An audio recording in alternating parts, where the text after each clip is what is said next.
International Lab Facility. Student-led startups, great academic exposure. KL, deemed to be university. నమస్తే, welcome to RTV. నేను చంద్రశేఖర్. ప్రస్తుతం కరీంనగర్ ఎమ్మెల్యేతో పాటు 12 మంది ఎమ్మెల్యేలు కాంగ్రెస్ పార్టీలో కలుస్తారని చెప్పేసి వార్తలు జోరుగా సాగుతున్నటువంటి పరిస్థితి. మనతో మాట్లాడడానికి స్థానిక ఎమ్మెల్యే మాజీ మంత్రి ఉన్నారు. మీతో పాటు 12 మంది పేర్లలో మీ పేరు కూడా ప్రముఖంగా వినబడుతుంది. కాంగ్రెస్ పార్టీలో కలుస్తారు. ఇప్పటికే దానం నాగేందర్, కడియం శ్రీహరి లాంటి వాళ్ళు, తెల్లం వెంకట్రావు లాంటి వాళ్ళు టచ్లోకి వెళ్ళారు, కలిసిపోయారు ఆల్రెడీ. మీ పరిస్థితి ఏంటి? ఎందుకు ఇట్లా వార్తలు వస్తున్నటువంటి పరిస్థితి? కరీంనగర్లో నా ఎదుగుదలను కొంతమంది గిట్టదు.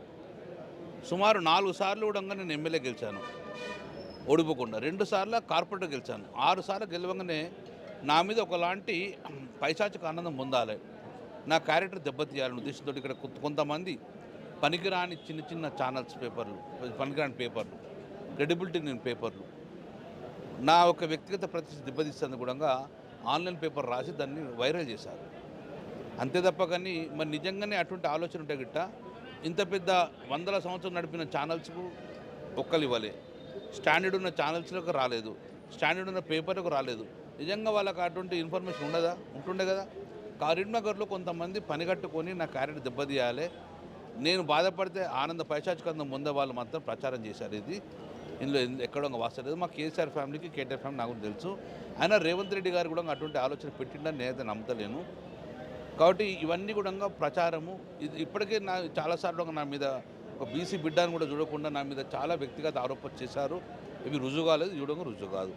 మీరు గతంలో సైతం Bharatiya Janata party, ED, CBI విషయానికి వెళ్ళినప్పుడు కూడా ఇట్లాంటి వార్తలు వచ్చినాయని చెప్పి అనుకోవచ్చా? మీ అభిప్రాయం? నా మీద అప్పుడు సిబిఐ రైడు, ఈడీ రైడ్ అయినప్పుడు నేను దుబాయ్ నుంచి వచ్చేటప్పుడు అయిపోయింది, ఇక ఇతను బీజేపీలో కలుస్తాడు అని చెప్పారు. కానీ ఆ రోజు నేను సిబిఐకి అటెండ్ అయినా, ఈడీకి అటెండ్ అయినా, అన్నింటికి అటెండ్ అయినా, తప్పు చేయడం భయపడలేదు. కాబట్టి ఇటువంటి మనము దాస్తే దాగేటి కాదు. కాబట్టి ఇవన్నీ కూడా నా వ్యక్తిగత ప్రతిష్ట దెబ్బతీసే ప్రయత్నం చేస్తున్నాడు. మరిన్ని వీడియోస్ కోసం ఛానల్ ని సబ్స్క్రైబ్ చేయండి, లేటెస్ట్ అప్డేట్స్ కోసం వాట్సాప్ ఛానల్ ని ఫాలో చేయండి, అండ్ లింక్ డిస్క్రిప్షన్ లో ఉంది.